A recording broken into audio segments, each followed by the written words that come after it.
Que bom é sermos agradecidos. Você está numa viagem com o Senhor. E essa viagem nós a fazemos em uma embarcação. E este navio sai de um lugar e deve chegar ao seu destino. E é claro que se ele não chega, é porque houve algum acidente, algo trágico. E se o barco naufragar, quer dizer que você, de alguma forma, não chegou a alcançar o propósito de Deus para a sua vida. Porém, estou seguro que o nosso barco tem um capitão. E esse capitão prometeu que nós chegaremos a porto seguro, que ele nos levará até o final da nossa jornada, da nossa navegação com ele. Amém? Portanto, eu quero que você confie plenamente naquele que é o nosso capitão. Ele está na nossa nau e o barco não vai afundar. Confie no Senhor, amém? Mas quero adverti-lo. Quero que você acompanhe comigo que está na palavra do Senhor, no livro de Reis, 1 de Reis. E acompanhe comigo que está escrito no capítulo último, 24. 1 de Reis, capítulo de número 22, melhor, não há 24, capítulo 22, versículo de número 49, 22, 49, livro de Reis, capítulo 22, versículo 49. Louvado seja Deus. Estão aí? Vou esperar que você abra a sua Bíblia. 1 de Reis, capítulo 22, versículo de número 49, que diz assim: E fez Josafá navios de Tarsis para irem a Ofir por causa do ouro, porém não foram, não conseguiram ir, porém não foram, porque os navios se quebraram em Ezion-Geber. Então Acasias, filho de Acabe, disse a Josafá: Vão os meus servos com os teus servos nos navios. Porém Josafá não quis. Pai, muito obrigado, Senhor, por esta palavra. Eu quero rogar, Deus, mais uma vez a tua misericórdia. Quero suplicar, Senhor, de novo e sempre. Pai, eu conto, Senhor, meu Deus, com a tua graça sobre a minha vida. E rogo, Pai, que o Senhor revele aquilo que está escondido.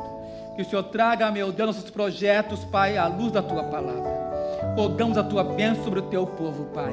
No nome poderoso do nosso grande Salvador, Jesus Cristo. Amém, amém. Assente-se, você está na casa de Deus. Você tem liberdade para exaltar o Senhor. Temos nesse texto 2 reis.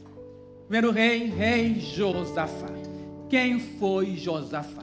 Josafá foi o rei da cidade de Jerusalém, o rei do Reino do Sul, um homem temente a Deus. Josafá era alguém que vinha de uma descendência nobre. Ele era filho de um outro grande rei chamado Asa. E ele, sendo homem de Deus, tinha projetos divinos. E ele queria alcançar, ele preparou algo, ele queria alcançar o status. Ele queria obter ouro de uma terra longínqua chamada Ofir. E ele sabia que a única forma de alcançar, alguns dizem que Ofir estava na Índia, outros que estava na Arábia, outros que estavam no continente africano, e até outros falam que estava na América do Sul.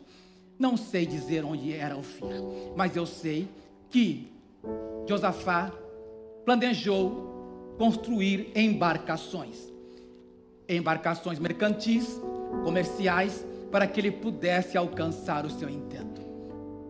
Por outro lado, nós temos uma outra figura, o rei Acasias, que era um rei muito mau.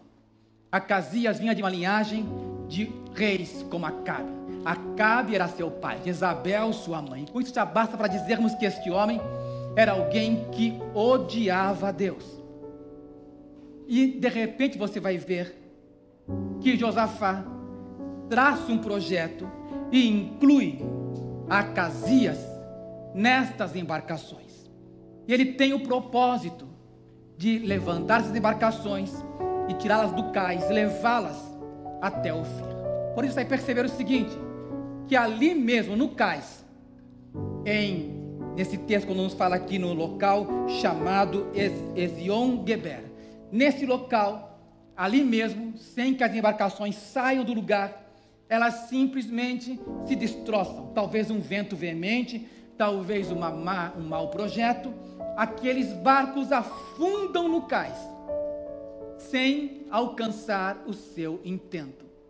E aí eu fico pensando, irmãos, quanta gente quis começar uma vida com Jesus, quis cruzar mares, quis alcançar o porto seguro, e nem sequer saíram da doca, nem sequer saíram do cais. Então é importante que nós, como servos de Deus, entendamos que os nossos projetos pessoais, seja a salvação, seja aquilo que você projeta ou programa para o futuro, tudo tem que estar submetido à vontade do Senhor, para que você não sofra naufrágio. Você vai perceber, vamos ver isso que está no segundo livro de Crônicas, capítulo 20, versículo 37, você vai perceber que essa é uma aliança negativa, segundo de Crônicas 20, 37.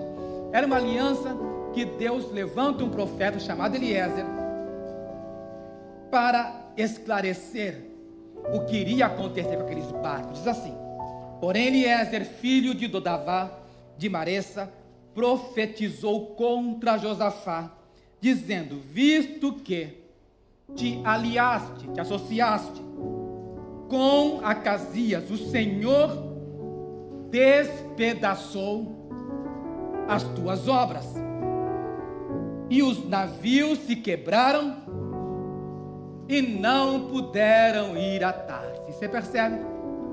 Irmãos, não há quem não tenha sonhos, não há quem não projete. Você projetou um dia vir ao Japão, talvez você pense em ir para o Brasil, talvez para outra nação. Os teus planos têm que estar submetidos à vontade do Senhor, para que você chegue onde você quer chegar. Mas uma coisa, irmãos, que talvez você não percebeu, vai depender muito de com quem você se alia, quem é seu aliado, com quem você se associa. Porque o grande problema de Josafá não era construir, ele tinha recursos, não era o mapa, ele sabia como chegar, não eram os recursos, era simplesmente uma péssima sociedade, era simplesmente uma má escolha. E eu pessoalmente já sofri prejuízos, porque me associei a pessoas que não eram pessoas que deveriam seguir o plano de Deus, que não tinham a intenção de seguir o plano de Deus. Você tem que entender que se você quer ver Deus operar, quer ver Deus realizar o teu sonho, entenda algo: busque a pessoa certa para se associar a você. E eu sei, irmãos, e eu digo a você, e eu vou dizer o que eu disse à tarde, eu prefiro, irmãos, um descrente honesto do que um crente desonesto. Porque, irmãos, a honestidade não está naquilo que você fala, mas naquilo que você faz. E eu vejo, irmãos, por exemplo, no caso de um ancestral, de Acasias e também de Josafá, Salomão, você vai encontrar comigo na Bíblia. Vamos para o período direito, capítulo 9. Capítulo 9 vai ver uma aliança positiva. Versículo 26. 9, 26, primeiro Reis. Também o rei Salomão fez naus em Ezion-Geber, mesmo lugar, o mesmo porto, mesma intenção, na praia do mar de Suf, na terra de Edom, e mandou Irão com aquelas naus, os seus servos marinheiros, que sabiam do mar, com os servos de Salomão, e vieram a Ofir, e tomaram de lá 420 talentos de ouro, e o trouxeram ao rei Salomão. Você percebe? Há uma associação positiva. Embora o rei de Tiro fosse de um outro reino, fosse do reino da Fenícia, embora este rei Irão fosse um adorador de deuses estranhos, esse homem era amigo de Salomão e tinha os mesmos princípios. Então eu entendo que quando as pessoas têm o mesmo princípio, embora a fé não seja a mesma, é importante salientar que todo projeto só prospera quando nós os colocamos diante de Deus e colocamos as pessoas certas naquilo que nós estamos fazendo. Estão entendendo? É algo muito importante. Por quê, irmãos? Porque eu vejo pessoas naufragando agora na fé, não só nos seus projetos, mas na fé, simplesmente porque não colocam a direção nas mãos do Senhor. Vamos ver isso na palavra de Deus. Você vai ver, por exemplo, que esse rei, o rei de Tiro, no Ezequiel 27, 33, vai receber uma condenação. Diz, Ezequiel 27, 33, dizendo assim: quando as tuas mercadorias eram exportadas pelos mares, fartaste a muitos povos com a multidão da tua fazenda e do teu negócio, enriqueceste os reis da terra, no tempo em que foste quebrantada nos mares, nas profundezas das águas, caíram os teus negócios e toda a tua congregação no meio de ti. Está explicando aqui para nós o naufrágio nos negócios de Tiro, simplesmente porque eles acabaram excedendo aquilo que Deus tinha para eles. E eu sei, irmãos, que quando Paulo fala de naufrágio, você vai perceber que o maior perigo não é naufragar nos projetos humanos, mas é naufragar no projeto da fé. Veja, por exemplo, Paulo fala na carta a Timóteo, capítulo de número 1, versículo 19, 1 Timóteo 1, 19, ele vai dizer assim, que nós temos que conservar a fé. Conservando a fé e a boa consciência, rejeitando a qual alguns fizeram o quê? Naufrágio na fé. Veja, irmãos, essa pessoa de repente tinha um propósito de seguir com Jesus em toda uma viagem marítima. Essa pessoa sabia que havia um mar a cruzar, que haveria tempestade, haveria talvez furacões, haveria problemas, incidentes na viagem, mas ele entrou no barco, deveria permanecer dentro dele. Você vai perceber na Bíblia que há algumas pessoas que começam uma viagem e nunca terminam. Eu me lembro, por exemplo, algumas vezes que eu fiz viagem com o pastor Nuno, eu me lembro que às vezes ele me falava assim, vamos para a África, vamos fazer missões. E eu falei, vamos à Malásia? Vamos. E quando estava lá, eu falei, o que eu estou fazendo aqui? E aí a gente percebe, irmãos, que se nós não fizermos aquilo que Deus quer que nós façamos, nós corremos o risco de fazer uma má viagem. Mas no meio do caminho, quando eu perguntava o que eu estou fazendo aqui, Deus sempre operava, salvava, libertava, aí eu voltava feliz. Agora eu entendi o que Deus estava fazendo nessa viagem. Irmãos, de repente eu vejo que Paulo levou pessoas com ele nas suas viagens missionárias e alguns deserdaram. Por quê? Porque tinham medo do naufrágio. Veja o que Paulo fala na carta aos Coríntios. Carta aos Coríntios. Diz assim, segunda carta, capítulo 11, versículo 25. Paulo fala que 3 vezes sofreu naufrágio. Uma noite e um dia passei no abismo. Ele está dizendo para nós que ele, sendo missionário, sendo apóstolo, ele passou por 3 situações de naufrágio. E uma delas, ele passou uma noite inteira, um dia inteiro no meio do mar, no meio do abismo, talvez segurando em destroços do navio. Mas Deus o guardou, porque Deus era com ele. E se Deus é com você, você pode ir no seu projeto até o final, porque Deus vai te guardar e vai te sustentar.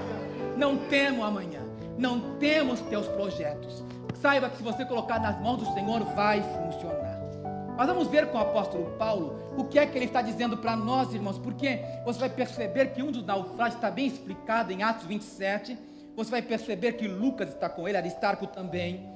Em Atos capítulo 27 temos um bom exemplo, versículo 9, diz assim: passando muito tempo, sendo já perigosa a navegação, pois também o jejum já tinha passado, Paulo os admoestava, dizendo-lhes: varões, vejo que a navegação há de ser incômoda e com muito dano, muito prejuízo, não só para o navio e a carga, mas também para a nossa vida. Paulo não entrou nesse navio porque ele quis, não. Ele era prisioneiro. Ele foi obrigado a entrar no navio. Era alguém, como prisioneiro, levado por um centurião romano, por alguns soldados, escoltado por eles, entrou no navio. E quando ele entrou, o Senhor falou com ele. Ele sabia que ele ia enfrentar dificuldades. Ele não tinha escolha. Ele estava como prisioneiro, não do centurião, não de Roma, mas de Cristo. E como tal, ele sabia que o Senhor vai me guardar em toda a viagem. Ele fez um alerta, ele disse: olha, vejo que essa viagem vai ser muito perigosa, vai trazer dano para nós, para a carga, para as nossas vidas. E quando ele falou isso, sabe o que aconteceu? Vou dizer o versículo seguinte, está escrito assim, versículo seguinte: mas o centurião cria mais em quem? No piloto, em quem mais? Do que no que dizia Paulo. Olha só, a confiança do centurião era no homem que tinha experiência do timão, era o homem que era o capitão. Ele tinha confiança não apenas no piloto, mas também tinha confiança no mestre, que era aquela pessoa que era responsável por cuidar da embarcação. Eles estavam confiando em pessoas que tinham habilidade, tinham a experiência, mas Paulo, sem experiência de navios, sem nenhuma técnica, conhecedor de Deus, sabendo quem era Jesus, o Senhor o estava orientando, dizendo para Paulo: Paulo, vai haver perigo, vai haver dano, vai haver naufrágio, mas não tema, eu sou contigo. Aleluia. E quando o Senhor é conosco, você não tem que temer. Você não tem que temer. Você não tem que temer, porque o Senhor vai contigo e Ele vai te orientar. Mas guarde, por favor, em nome de Jesus, guarde o que estou dizendo para você. Não se associe com pessoas que não querem o teu bem, que não querem honestidade naquilo que estão fazendo. Paulo, sabendo o que iria acontecer, esperou a oportunidade. Você vai perceber que a única forma de nós mantermos o navio sobre as águas é entender que nós precisamos, no meio da tempestade, quando vai ter naufrágio, aliviar a bagagem. Diga, seu irmão, aliviar a bagagem. Gente, tem peso demais, tem dificuldade demais. Você não vai conseguir chegar lá com um barco tão pesado. Você não pode levar tudo o que você quer. Saiba que a nossa viagem tem que ser uma viagem segura. E se no meio da tempestade você percebe: não, o barco vai afundar, eu tenho que fazer alguma coisa. Sabe o que significa? Perda. Você tem que saber perder. Se você quer ganhar, aprenda a perder. Porque tem muita gente que só quer ganhar. Se você entrou no time dos que só ganham, você foi enganado. Porque todos os times sabem perder e também sabem ganhar. Você percebe que Paulo está dizendo para nós nessa passagem, dizendo para nós o seguinte: olha, vai ter prejuízo, vai ter dano para o navio, para a bagagem e também para nossas vidas. Olha o que está no capítulo de número 27, versículos 18 a 20. Quando o negócio aperta, está escrito assim: andando nós agitados por uma veemente tempestade, no dia seguinte fizeram o quê? Como é que está o teu naviozinho? Como é que vai o teu navio? Tem medo no coração? Ansiedade, preocupação em relação ao futuro? Como é que está o teu navio? Tem medo de não conseguir chegar no final, a porto seguro? Saiba, é necessário aliviar a bagagem. Vamos aprender com o apóstolo Paulo como é que nós aliviamos a bagagem. Vamos perceber, vamos para a palavra do Senhor e você vai perceber o seguinte: que Hebreus capítulo de número 6, versículo 19 nos fala que a única maneira de nós conseguirmos salvar o navio é colocando âncoras. Hebreus 6:19, 6:18 diz assim: para que por duas coisas imutáveis, nas quais é o que? Impossível que Deus minta, tenhamos a firme consolação, nós que pomos o nosso refúgio em reter o que? Reter a esperança proposta, a qual temos como âncora da alma, aleluia, seguro e firme, que penetra até o interior do véu, onde Jesus, nosso precursor, entrou por nós, aleluia.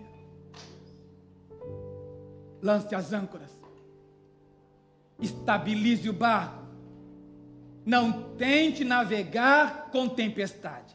Acho que o maior problema de pessoas que são pessoas ativas, pessoas que são decididas, pessoas que são empreendedoras, é que nós insistimos em tentar fazer o barco andar no meio da tempestade. E aí nós podemos correr o risco de afundar como o Titanic. Nós corremos o risco de não ouvir a mensagem ou de colocar a mensagem de lado e vai ser tarde demais para salvarmos o navio, se nós não entendermos aquilo que o Senhor está falando para nós. No meio da tempestade, nós não navegamos. No meio da tempestade, nós temos que lançar âncoras. É uma coisa que todo mundo que tem embarcação, pequena ou grande, sabe disso. Quando se anuncia um taifu, sabe o que o japonês faz? Sabe o que o americano faz na Flórida? Eles jogam as âncoras do barco, deixam o barco no cais bem preso, porque vai vir o vento, vai vir a tempestade, vai passar o furacão, o barco vai para lá, vai para cá, vem para lá, vem para cá, mas não vai sair do seu perímetro, porque ele está ancorado. Se nós entendermos, Paulo vai falar sobre 4 âncoras, vamos ver as 4 âncoras para sermos mais rápidos. Você vai perceber a primeira âncora que Paulo lança, está escrita em Atos 27 e 29. E temendo ir dar em alguns rochedos, lançaram da popa 4 âncoras, desejando que viesse o dia. Eles lançaram 4 âncoras da parte dianteira do barco. Eles pensaram, não, o barco vai afundar. Para não afundar, vamos lançar 4 âncoras. E colocaram aquelas 4 âncoras, as âncoras desceram. A tempestade estava ali rolando. E eles perceberam, nós vamos ficar quietinhos aqui. A primeira âncora foi colocada por causa do medo. E eu vou chamar essa âncora, que é a única âncora que vai vencer o nosso medo, é confiar no amor de Deus. Só o amor lança fora o medo. Confie, ore ao Senhor, coloque a âncora da oração. Nossa primeira âncora está firmada no amor de Deus, que disse: acaso não fará justiça aos seus escolhidos que a Ele clamam de dia e de noite? Não desligo antes que depressa os atenderá. A nossa confiança no amor de Deus. Nós oramos porque nós confiamos que o Senhor nos ama e Ele prometeu: não vos deixarei, nem vos abandonarei. O Senhor prometeu para nós que Ele vai estar cuidando de nós. Ele está cuidando de você. Não abandone o barco. Não abandone o barco. Confie no Senhor, não tenha medo, não desista. Se o Senhor te deu, Ele vai te sustentar, vai te guardar e vai te manter nesta rota. Aleluia, louvado seja o nome do Senhor. Segunda âncora, quero que você abra comigo nesse mesmo texto, versículo 30 e 32. Procurando, porém, os marinheiros fugir, abandonar o barco, fugir do navio, e tendo já deitado o batel, o bote salva-vidas, ao mar, como que querendo lançar as âncoras pela proa, disse Paulo ao centurião e aos soldados: se estes não ficarem no navio, não poderei salvar-vos. Paulo percebeu a dissimulação deles. Os marinheiros estavam fazendo de conta, estavam dissimulando. Vamos fazer o seguinte, vamos lançamos da parte traseira, agora vamos colocar do outro lado, na dianteira. vamos para a popa e vamos fazer de conta, vamos fingir que nós estamos lançando as âncoras para fixar o barco. Mas, na verdade, estavam baixando o bote, porque eles iam pular no bote e iam se safar do navio. Tem muita gente, irmãos, que dissimula, gente dissimulada, simuladora, gente fingida é a melhor palavra. Gente que finge que crê no Senhor, finge que está com você, finge que vai com você até os confins da terra, mas não está interessado na viagem, porque ele não ama o capitão da viagem, ele está apenas querendo algo para si, quer salvar a sua própria vida. Você tem que ficar esperto. Quando Paulo percebeu isso, o que ele fez? Ele já foi direto falar com o capitão, disse: olha, vamos fazer o seguinte, se você não cortar esse batel, não jogar fora esses botes, eles vão pular dentro dele, e não vai ter marinheiro para alçar as velas, não vai ter gente para te ajudar, vocês vão perecer, nós vamos morrer todo mundo aqui. Então ouça o que eu digo, olha que coisa maravilhosa, um prisioneiro, porque confiou no Senhor, agora estava dando conselho para aqueles que eram aqueles guias daquela nave, dizendo para eles: olha, corta o bote. E ele se pressa a cortar o bote. Aí não tinha como sair do navio. Você entende? Entende, fujão? Entende, fujona? Não abandone o barco. Não saia do barco. Não tenha medo daquilo que está acontecendo. Você está com medo da tempestade, talvez você não está entendendo, mas o Senhor fala: não fuja, fique dentro do barco, venha o que vier. Se você colocar as âncoras, o Senhor vai te livrar. Aleluia. Louvado seja Deus. Primeira âncora, eu falei para vocês que vence o medo, a oração. A segunda âncora, que Paulo colocou agora, eu vou chamá-la de ação. Porque só se vence de simulação com ação. Se você só orar e não agir, não vai acontecer nada. Você tem que orar, mas tem que tomar atitude. E foi o que Paulo fez. Timóteo, vou falar com o pessoal da chefia aqui e vou resolver isso, porque se esse pessoal for embora, até eu vou morrer no navio. Ele tomou atitude. Sabe por que aquilo não acontece na sua vida? Porque você não ora a Deus e quando ora não toma atitude. Peça ao Senhor direção. Peça ao Senhor e depois haja naquilo que Deus te falou. Amém? Vamos ver a terceira âncora. Exortação. Versículo 33. Enquanto o dia vinha, Paulo exortava a todos que comessem alguma coisa, dizendo: é já hoje o 14º dia, que esperais e permaneceis sem comer, não havendo provado nada. Portanto, exorto-vos que comais alguma coisa, pois é para a vossa saúde, porque nenhum cabelo cairá da cabeça de qualquer um de vós. Paulo começou a exortar.